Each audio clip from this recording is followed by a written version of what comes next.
Friends, Saurav Mishra again. Thank you very much for coming on this video. So आज के इस video के अंदर हम सिचुएशन वाइज प्रॉब्लम सॉल्व करेंगे. ओके. सो और क्या होता है कि आपके पास कुछ डेटा आता है, रॉ डेटा होता है, और उस रॉ डेटा से एक्सेल की मदद से आप एक ऐसा एक ऑटोमेटिक एनालिटिकल सिस्टम तैयार करते हैं जो कि आपके डिसीजन को लेने में आपकी मदद करता है. ओके. सो देखिए, सबसे पहले अभी देखेंगे हम आपके स्क्रीन पे कुछ डेटा आपको शो हो रहा है जिसमें कैंडिडेट नेम और ये डेटा कैसे आया. आपके पास आपके मैनेजमेंट ने कनेक्ट किया और उन्होंने बताया कि आपके कंपनी के अंदर कुछ न्यू पोजीशंस अवेलेबल हैं. ओके. अब इन न्यू पोजीशंस के अंदर आपको जो है अलग अलग टेक्नोलॉजीज हैं, एज्योर, पाइथन, सर्विस. ओके. सो आपने इस पोजीशंस के लिए पब्लिश किया और आपके पास 1,000 कैंडिडेट ने रीच किया, उनके रेज्यूमे सबमिशन आपको मिले. अब आपके पास ये जो प्रॉपर डेटा है वो उसी चीज़ का है. ओके. अब इस डेटा शीट के अंदर आप देखेंगे यहाँ पे आपके पास कैंडिडेट आईडी, कैंडिडेट नेम, उनके प्राइम टेक्नोलॉजी, उनका एक्सपीरियंस, क्लाइंट, वर्क ऑथराइजेशन. जैसे ये यूएस बेस डेटा है तो यहाँ पे उनके location Chicago, Illinois, Boston, Massachusetts, Dallas, Texas, ये सब यहाँ पे आपको शो हो रहा है. राइट. अब देखिए, अब आपके पास ये प्रॉपर डेटा है. अगर आप इसे काउंट करने चाहें तो आपके पास 1001 प्रॉपर डेटा आपको यहाँ पे मिलता है. अब इस पूरे डेटा को क्या आप अपने मैनेजमेंट को शेयर कर देंगे? नहीं. तो अभी हमारे पास कुछ लॉजिकल ऑपरेशंस यहाँ पे हम यूज़ करेंगे एक्सेल की मदद से, जिससे हम अपने इस रॉ डेटा को एक मीनिंगफुल, एक ऑटोमेटिकल डेटा डेटा तैयार करेंगे. जैसे कि ये सिस्टम एक automatically you would say selection system हम तैयार करेंगे जो कि आपके इस रॉ डेटा से आपको एक मीनिंगफुल इंफॉर्मेशन देगा. और इस मीनिंगफुल इंफॉर्मेशन की मदद से आपको यहाँ पे और भी सारी एडवांटेज मिलेंगे. सो देखिए, सबसे पहले यहाँ पे candidate ID, candidate name, primary technology, है ना, ये आपने डेटा रिव्यू किया. आपका सबसे पहला स्टेप क्या होना चाहिए कि अब जब आप अपने डेटा को अपने मैनेजमेंट को देंगे तो उनको ये पूरा डेटा नहीं देके आप इन्हें इस डेटा को फिल्टर आउट करके उनको शेयर करेंगे. तो फिल्ट्रेशन क्या होगा डेटा में? हमारे पास सबसे पहले इफ ऑपरेटर हम इस्तेमाल करते हैं. इफ से क्या होता है, मैं आपको थोड़ा सा इन्फॉर्म करना चाहूँगा. इफ जैसे should I interview this candidate. अब आपका जो मैनेजमेंट है वो आपसे कहता है कि क्या हमारे पास ये प्रॉपर 1,000 कैंडिडेट्स है, क्या हमें इन कैंडिडेट्स को इंटरव्यू करना चाहिए लेवल 2 के लिए. तो आपके पास एक क्वेश्चन आता है, if the candidates interview score is 70 और हायर. अब जो कैंडिडेट्स आपके पास हैं 1,000 कैंडिडेट, राइट, तो आप उन 1,000 कैंडिडेट्स का सबसे पहले एक इनिशियल इंटरव्यू सेटअप करेंगे. राइट. वो एक इनिशियल इंटरव्यू ऐसा होगा जिसके अंदर आप उन्हें कोई असेसमेंट दे सकते हैं. यहाँ पे आपके पास should I interview this candidate, management आपको क्लियर कट क्राइटेरिया देते हैं कि आपके जो कैंडिडेट शीट है उसके अंदर वही कैंडिडेट आगे आएंगे, लेवल 2 इंटरव्यू के लिए आएंगे जिन कैंडिडेट का स्कोर 70 से ज़्यादा होगा. That is simple. उसके बाद अब यहाँ पे ये इंटरव्यू डिसीजन, अब हम यहाँ पे क्या करेंगे, इंटरव्यू डिसीजन का एक नया कॉलम बनाएंगे और उसके अंदर आपके पास ये फॉर्मूला यहाँ पे अवेलेबल है. अब फॉर्मूला कैसा होता है? सिंपली इफ है यहाँ पे, जहाँ पे आपका एक सेल होगा, उस सेल के अंदर जो वैल्यू होगी वो 70 से इक्वल या 70 से अबव होगी तो वो इंटरव्यू रेडी होगा, वरना नीड रिव्यू. ओके. तो हम जल्दी से हमारे इंटरव्यू डिसीजन को हम यहाँ पे लिखे और इस इंटरव्यू डिसीजन को आपके इस रिक्रूटमेंट डेटा के अंदर यहाँ पे आप लेके आएंगे. ठीक है. तो सबसे पहले हम कंट्रोल प्लस से एक कॉलम तैयार कर लेते हैं और उसके बाद इंटरव्यू डिसीजन हम यहाँ पे अवेलेबल कर देंगे. और यहाँ पे जगह बनाने के लिए देखिए, जैसे आपका इंटरव्यू डिसीजन प्रॉपरली विजिबल नहीं तो आपने होल सेलेक्ट किया है यहाँ पे टैप करके, उसके बाद पहले सेल पे आप क्लिक कर देंगे, डबल क्लिक करेंगे और आपका स्पेसिंग तैयार हो जाएगी. ओके. अब इंटरव्यू डिसीजन कैसे होना चाहिए? ओके. सो एक कॉलम हमने पीछे कर लिया है. अब इंटरव्यू डिसीजन आपका यहाँ पे कैसे होना चाहिए? अब इंटरव्यू डिसीजन के अंदर देखिए, यहाँ पे इंटरव्यू स्कोर आपका 57 है, 75 है. तो हम जल्दी से अपना जो फॉर्मूला उसे अप्लाई करेंगे, इक्वल्स टू इफ, हम ब्रैकेट ओपन करेंगे. अब यहाँ पे आप देखेंगे लॉजिकल टेस्ट, आपका जो लॉजिकल टेस्ट है. अब सिंपली मैंने अपना सेल सेलेक्ट किया है. अब मुझे ये बताना है कि हमारे सेल के अंदर जो वैल्यू होगी वो ग्रेटर होगी, इक्वल्स टू होगी 70 के. ओके. सिंपली हमने कॉमा डिलीट किया, हम ब्रैकेट ओपन करेंगे और यहाँ पे हमने जो स्टेटमेंट किया था कि ये जो कैंडिडेट आपका रहेगा अगर है तो interview ready. Okay. Interview ready या फिर नीट रिव्यू.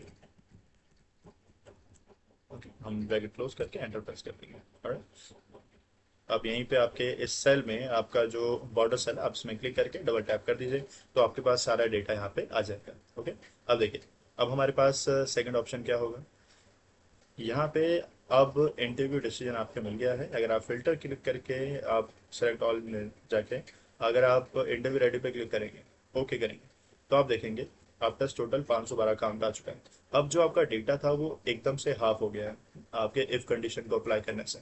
आपका प्रॉपर डेटा फिल्टर आउट हो गया, और ये वो डेटा है जो जिस कैंडिडेट्स ने अपने इनिशियल राउंड्स में, पहले राउंड के अंदर 70 एंड अबो उन्होंने स्कोर किया, राइट, उससे उनको ये डेटा मिल चुका है। दूसरा ऑप्शन आता है इफ्स का। इफ्स में क्या होता है, अब एक सिचुएशन हम समझते हैं कि अभी हमारे पास कैंडिडेट तो अवेलेबल है, राइट, कि ये सभी आपका इंटरव्यू रेडी कैंडिडेट्स है, बट 512 है। अभी भी हम 512 कैंडिडेट्स आगे नहीं फॉरवर्ड कर सकते, हमें इसे ऑल फिल्टर आउट करना होगा।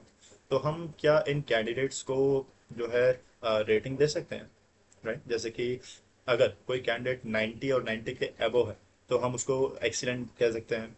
अगर वो 80 के अबव है गुड बोल सकते हैं, 70 से अबव है तो उसका हम एवरेज बोल सकते हैं, 70 से बिलो है तो हम उसको नीड इम्प्रूवमेंट का जो है रेटिंग दे सकते हैं, टैग दे सकते हैं। क्या वे हम कर सकते हैं? बिल्कुल कर सकते हैं।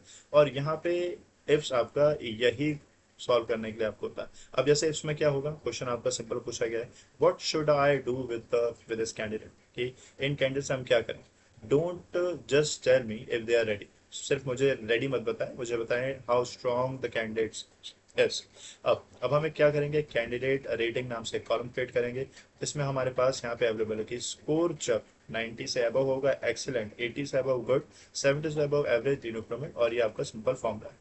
जहाँ पे हम इफ यूज करते हैं सिंपली यहाँ पे एस यूज करके आपके सभी इफ्स को साथ में हम यूज करेंगे, ठीक है। तो हम जो है जल्दी से हमारी कैंडिडेट रेटिंग कॉलम क्रिएट कर लेते हैं हमारे डेटा के अंदर। ओके, सो यहाँ पे आपका ओके, हम यहाँ पे ऑक्टा पे क्लिक करेंगे, प्लस क्लिक करके यहाँ पे आएंगे और कैंडिडेट रेडी। ऑलराइट, अब कैंडिडेट रेटिंग की हम बात करेंगे, सॉरी। अब कैंडिडेट रेटिंग में क्या होगा कि हमारे पास जो फॉर्मूला है उसे हम स्टार्ट करते हैं, इक्वल्स टू इफ्स, हम ब्रैकेट ओपन करेंगे। अब यहाँ पे हम बताएंगे कि जो आपका सेल है, इस सेल के अंदर जो इन्फॉर्मेशन है, जो डेटा होगा वो इक्वल्स टू होगा, बड़ा होगा 90 के, कॉमा डबल स्टार, और ये होगा एक्सीलेंट कैंडिडेट जिसने 90 से अबव स्कोर किया है। ओके, उसके बाद हम कॉमा से डिवाइड करेंगे, सेपरेट करेंगे, फिर दोबारा सेल पे क्लिक करेंगे, और दोबारा से हमारा ये जो होगा ये इक्वल्स टू होगा, ग्रेटर देन इक्वल्स टू, ये बड़ा होगा, जो सेल में डेटा है बड़ा होगा, बराबर होगा 80 के, कॉमा यहाँ पे पुट करेंगे, ठीक है, फिर कॉमा। अब उसके बाद दोबारा से इस सेल में, अगर इस सेल का जो डेटा है अगर वो इक्वल्स टू बड़ा है 70 के, ठीक है, 70 के, कॉमा सेपरेटेड, फिर यहाँ पे हम इसका एवरेज कर देंगे।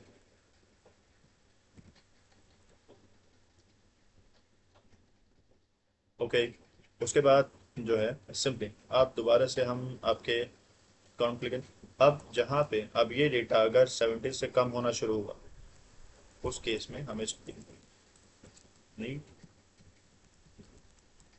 नीड इम्प्रूवमेंट, ठीक है, ब्रैकेट क्लोज करके एंटर करेंगे। ओके, सो अब यहाँ पे जो ये कैंडिडेट है, ये यहाँ पे कैंडिडेट का जो स्कोर है वो 75 है, ठीक है।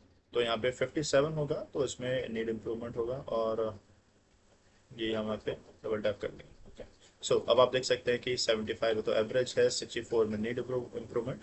तो इस तरीके से आप कैंडिडेट रेटिंग पे अपना जो है फिल्टर आउट कर सकते हैं। और एक्सीलेंट अगर आप क्लिक करके ओके करेंगे तो आप देखेंगे आपके पास जो टोटल एक्सीलेंट का काउंट है वो है 181। कि आपके पास जो एक्सीलेंट कैंडिडेट्स हैं जिनके 70 से ज़्यादा स्कोर हैं, जिनके 70 से ज़्यादा स्कोर हैं उनका प्रॉपर डेटा इस यहाँ पे।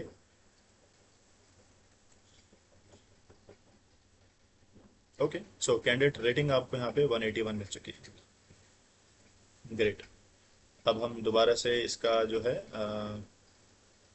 फिल्टर हटाएंगे, और अब अब आप देखिए, अभी हमने यहाँ पे दो कॉलम तैयार किए। इसमें हमने कॉलम पे इंटरव्यू डिसीजन कि हमें सेकेंड राउंड पे जाना है, दूसरा candidate rating, need improvement, average कैसे होना चाहिए वो हमने देख लिया है।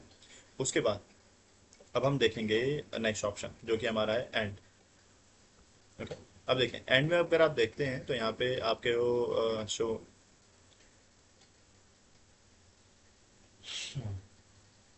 ओके सो ऑलराइट सो अब हम देखेंगे एंड के बारे में। अब एंड में क्या होता है, अब is this candidate really qualified. अब देखिए, अब सिचुएशन हमारे पास कुछ ऐसी हमारे डेटा में कि मैनेजमेंट की तरफ से आपको एक अपडेट मिलता है कि अभी तक हमारे पास इंटरव्यू रेडी कैंडिडेट्स हैं, वो एक्सीलेंट हैं, राइट, ये दोनों चीज़ें। अब मैनेजमेंट ये कहता है कि अभी हमें जो क्लोजिंग करनी है वो स्टार्ट करना है हमारे सीनियर कैंडिडेट्स के साथ, राइट। तो अब हमें सिचुएशन कुछ ऐसी मिलेगी कि आपका इंटरव्यू स्कोर तो आपका 70 से ज़्यादा होना चाहिए, उसके साथ उस कैंडिडेट का एक्सपीरियंस भी 5 से ज़्यादा होना चाहिए। तो दो आपके पास कंडीशन होंगी और दोनों कंडीशन को आपको ट्रू करके रिजल्ट यहाँ पे शो करना है। ऑलराइट, तो अगर आप मेरी वर्डिंग समझें, दोनों कंडीशन ट्रू हो और रिजल्ट आए, और इस सेम सिचुएशन हम एंड से अप्लाई करते हैं एक्सेल के अंदर। एंड आपका क्या प्रूव करता है, एंड का मतलब है और, राइट, कि ये कंडीशन ट्रू है और ये कंडीशन ट्रू है। ओके, इस केस में अगर दोनों कंडीशन आपकी ट्रू होती है तो इस केस में आपको यहाँ पे प्रॉपर डेटा मिल जाता है। ठीक है, अब देखिए, अब हम क्या करेंगे यहाँ पे आपके, हम ऑक्टा के कॉलम पे क्लिक करेंगे, न्यू न्यू कॉलम पे जाएंगे। अब यहाँ पे हम बोलेंगे सीनियर रोल। अब सीनियर रोल के लिए कौन कौन से कैंडिडेट्स हमारे इस पूरे लिस्ट के अंदर क्वालिफाई करते हैं, है ना, हम वो सिंपली करेंगे। तो हम इक्वल्स टू करते हैं, सिंपली अपना हम इफ ऑपरेटर यूज करेंगे। उसके बाद अब जैसे हमें पता है हम एंड इस यूज करेंगे जब हमें दोनों कॉलम का रिजल्ट, दोनों कॉलम के कंडीशन ट्रू होंगे उस केस में। तो अब हम यहाँ पे एंड यूज करते हैं, एंड ब्रैकेट ओपन। अब आपका जो फर्स्ट है जिसमें एक्सपीरियंस है, अब हमें पता है कि एक्सपीरियंस जो है वो ग्रेटर देन होना चाहिए, इक्वल्स होना चाहिए 5 के। ठीक है, ओके, फिर हमने कॉमा किया। फिर हमने बताया कि इंटरव्यू स्कोर जो E2 है वो बड़ा होना चाहिए, इक्वल्स होना चाहिए 70 के। अगर ये दोनों कंडीशन, ऑलराइट, सो हमारे सीनियर रोल के अंदर अभी तक हमने देखा कि यहाँ पे सीनियर रोल के लिए क्या ये कैंडिडेट क्वालिफाइड है, एमा स्मिथ। देखिए, सीनियर तो कैंडिडेट है बट इंटरव्यू स्कोर जो है वो 57 है, जो कि हमारे कंडीशन को फुलफिल नहीं कर रहा है ना, हमें दोनों कंडीशन ही चाहिए यहाँ पे। ओके, अब सेल के आप कॉर्नर पे आएंगे, डबल टैप करेंगे और आपको प्रॉपर लिस्ट मिल जाएगी। आप फिल्टर ऑन कीजिए, सेलेक्ट को बंद कीजिए, क्वालिफाइड पे क्लिक करिए, ओके। तो अब आपके पास जो टोटल कैंडिडेट डिटेल्स है वो 383 है, राइट। अब मैं अगर चाहूँ कि 383 में फिल्टर आउट ऑन करके मैं सिर्फ एक्सीलेंट कैंडिडेट्स की डिटेल चाहूँ और मैं ओके करूँ, तो टोटल आपके पास 137 कैंडिडेट्स हैं, है ना। इसमें से कोई भी 5-10 कैंडिडेट्स मैं अपने मैनेजमेंट के साथ शेयर कर सकता हूँ।